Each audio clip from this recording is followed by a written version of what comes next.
बिस्मिल्लाहिर्रहमानिर्रहीम। अस्सलामु अलैकुम वरहमतुल्लाहि वबरकातुहू। मजलिस इत्तेहादुल मुस्लिमीन के उम्मीदवार मोहतरम जनाब मतीउर रहमान साहब, बिहार प्रदेश के सदर वो अमूर विधानसभा के रुकन असम्बली जनाब अख्तरुल ईमान साहब, बहादुरगंज के एमएलए इज़हार रज़वी साहब, मेरे अजीज दोस्तों और बुजुर्गों, वक्त बहुत कम है।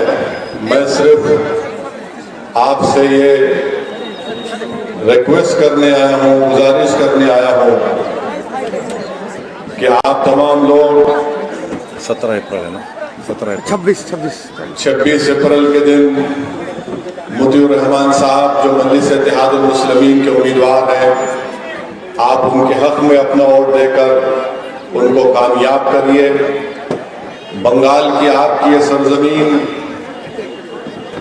ये ऐसी तारीखी और मुबारक सरजमीन है जिस पर आपको अपनी ताकत से, अपने इत्तेहाद से, अपने वोट से अपनी एक सियासी क़यादत को, लीडरशिप को बनाना है।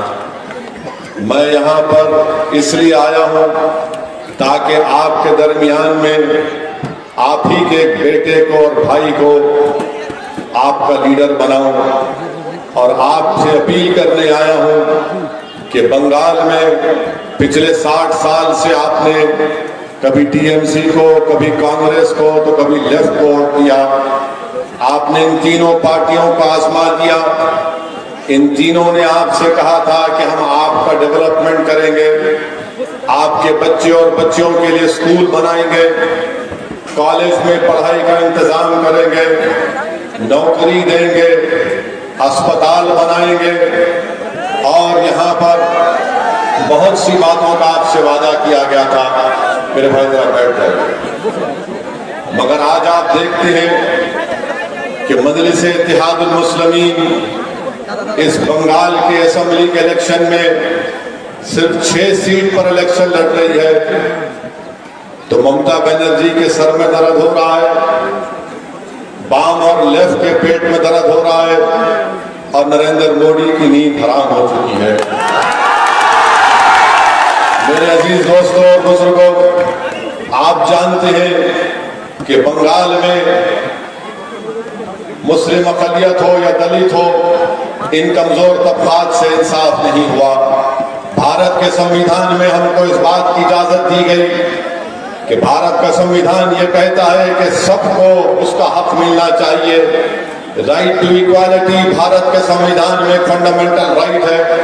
मगर आज आप देखते हैं कि राइट टू इक्वालिटी के नाम पर अगर किसी को फायदा हुआ और किसी का नुकसान हुआ, तो जिस किसी को इख्तिदार मिला, सत्ता मिली, जो मुख्यमंत्री बन गया, चीफ मिनिस्टर बन गया, उसका फायदा हुआ।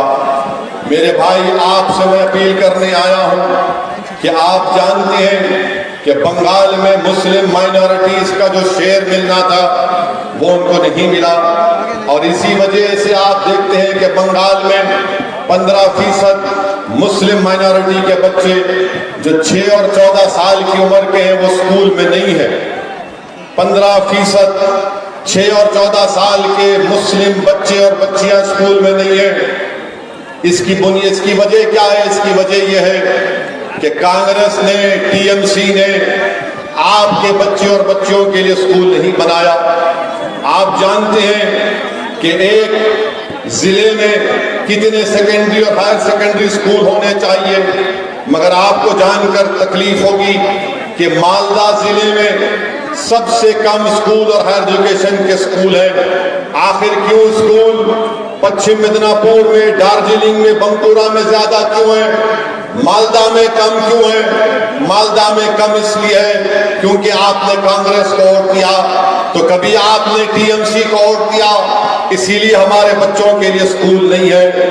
मेरे अजीज दोस्तों और बुजुर्गों, मैं आपको ये भी बताने के लिए आया हूं कि 20% पूरे बंगाल में 20% हमारे बच्चे स्कूल में नहीं है, कॉलेजेस में नहीं है। इसका जिम्मेदार कौन है?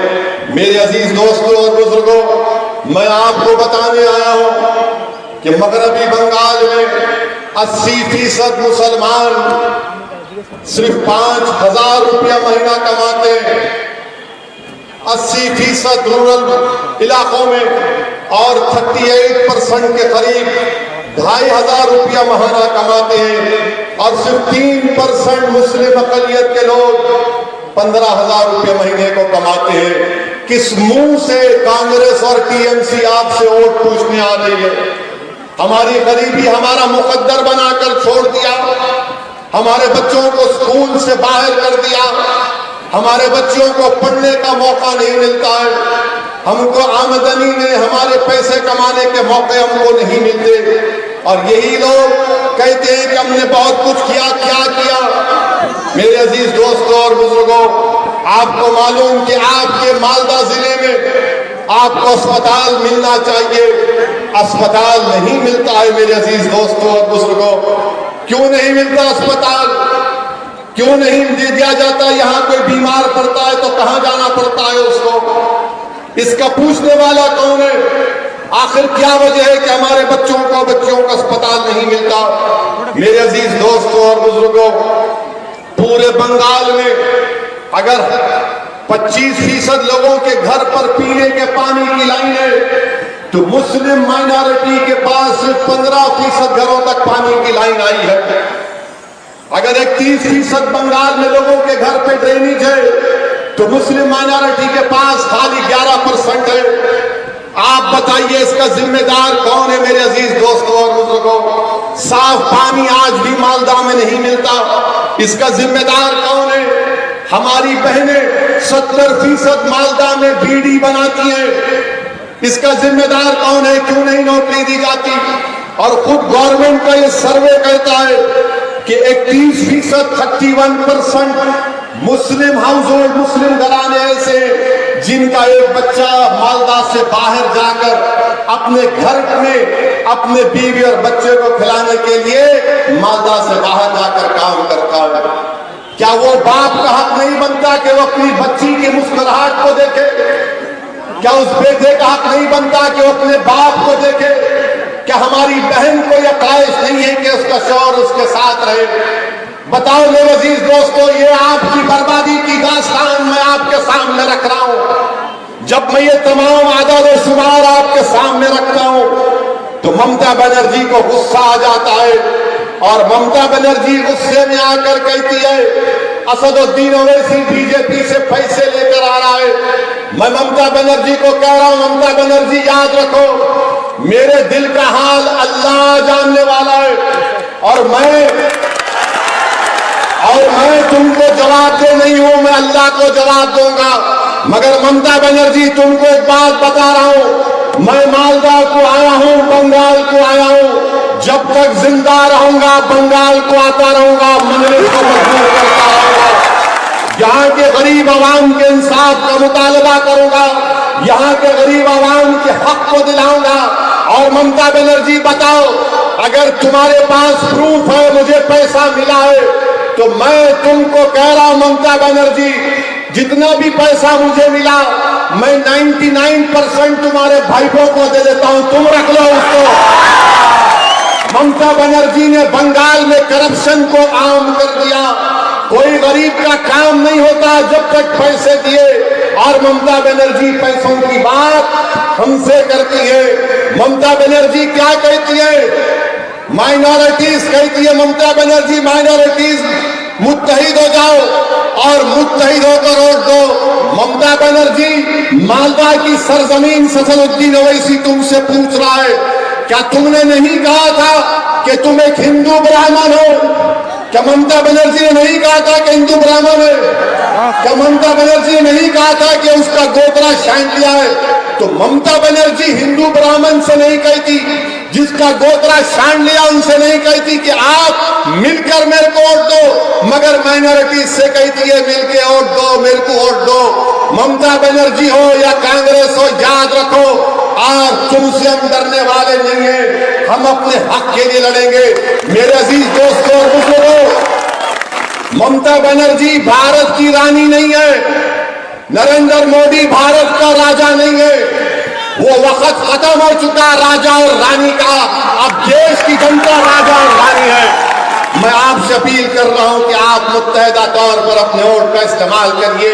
ममता बनर्जी असदुद्दीन ओवैसी को गाली देती है, ममता बनर्जी को ख्वाब में भी ओवैसी नजर आता है। मुबारक हो ममता बनर्जी आपको, आप जितना मेरा नाम लेंगे, जितना मेरे नाम से कहेंगे अच्छी बात है, क्योंकि ममता बनर्जी देख चुकी है कि जिस जगह पर मंजलिस जाती है, जिस जगह पर ओवैसी जाता है, ओवैसी पीछे हटने वाले का नाम नहीं है। ममता बनर्जी कहती है कि हैदराबाद से कदमी आया है पैसे लेके। ममता बनर्जी को नहीं मालूम हैदराबाद की तारीख, ममता बनर्जी नहीं जानती है। हैदराबाद का एक शख्स था जिसका नाम अहमद हसन सफरानी था। ये वो अहमद हसन था जिसने नेताजी सुभाष चंद्र बोस के साथ जर्मनी में था। ये वो हैदराबादी था जिसने नेताजी सुभाष चंद्र बोस के साथ जर्मनी से एशिया तक सबमरीन में था। ये वही हैदराबादी जिसका नाम अहमद हसन सफरानी है, जिसने जय हिंद का नारा किया था। ममता बनर्जी हम वो लोग हैं जिन्होंने भारत को जय हिंद का नारा दिया था। ममता बनर्जी बीजेपी का डर दिलाती है। ममता बनर्जी ने बीजेपी को बंगाल में लाया। ममता बनर्जी ने अटल बिहारी वाजपेयी गवर्नमेंट की तारीफ की। ममता बनर्जी ने आरएसएस से समझौता किया। 5 साल पहले जब यहां पर असेंबली इलेक्शन हो रहे थे तो ममता बनर्जी और बीजेपी का अलायंस था। ममता बनर्जी कहती है कि मुसलमान गाय की तरह है, गाय हमको दूध देती है, कभी लात मारे तो उसकी फिक्र नहीं करना चाहिए। ममता बनर्जी हम इंसान हैं, हम गाय नहीं है। बंगाल का मुसलमान हो या दलित हो या कोई हो, वो इंसान है, मगर आप गाय के रूप में देखती हैं। आपने हमसे दूध भी लिया, खुद पी गए, जब मलाई की बात आई तो भाई को मलाई भी खा ली, मिष्टी दही निकाल ली हमसे और भाई को और आप मिलके खा लिए। हमको क्या मिला? ना स्कूल मिला, ना नौकरी मिली, ना कॉलेज मिला, ना अस्पताल मिला, ना ड्रेनेज लाइन मिली। हमको क्या मिला? हमको जेल मिली। हमको जेल मिली। 27% मुसलमानों की आबादी बंगाल में। कितने नौकरियां दिए लेफ्ट कांग्रेस और ममता बनर्जी ने? 6% नौकरी गवर्नमेंट में। कितने जेल में? 37%, 37%। और मुझ पे उंगलियां उठाते हैं, ये मिलावा है। मैं मिलावा नहीं, तुम मिले हुए हो, तुम में मिलावट है। ये कांग्रेस, ममता बनर्जी, मोदी में कोई फर्क नहीं है। सब एक दूसरे के भाई बहन हैं। ये हमको बेवकूफ बना रहे हैं। मैं आपसे अपील कर रहा हूं कि अपने मुत्तहदा अपने वोट को इस्तेमाल करिए। ये डेटा आपके सामने है, ये बर्बादी आपके सामने है। अगर आपको इससे मुकाबला करना है तो मेरी आपसे अपील है कि आप यहां से मजलिस इत्तेहादुल मुस्लिमीन के अपने अपने वोट का इस्तेमाल करिए। ये कांग्रेस खत्म हो चुकी है, अब कांग्रेस में दम नहीं है। कांग्रेस खत्म हो चुकी है। यहां बंगाल में कांग्रेस और लेफ्ट मिलके लड़ रहे हैं। केरला में एक दूसरे के खिलाफ लड़ रहे हैं।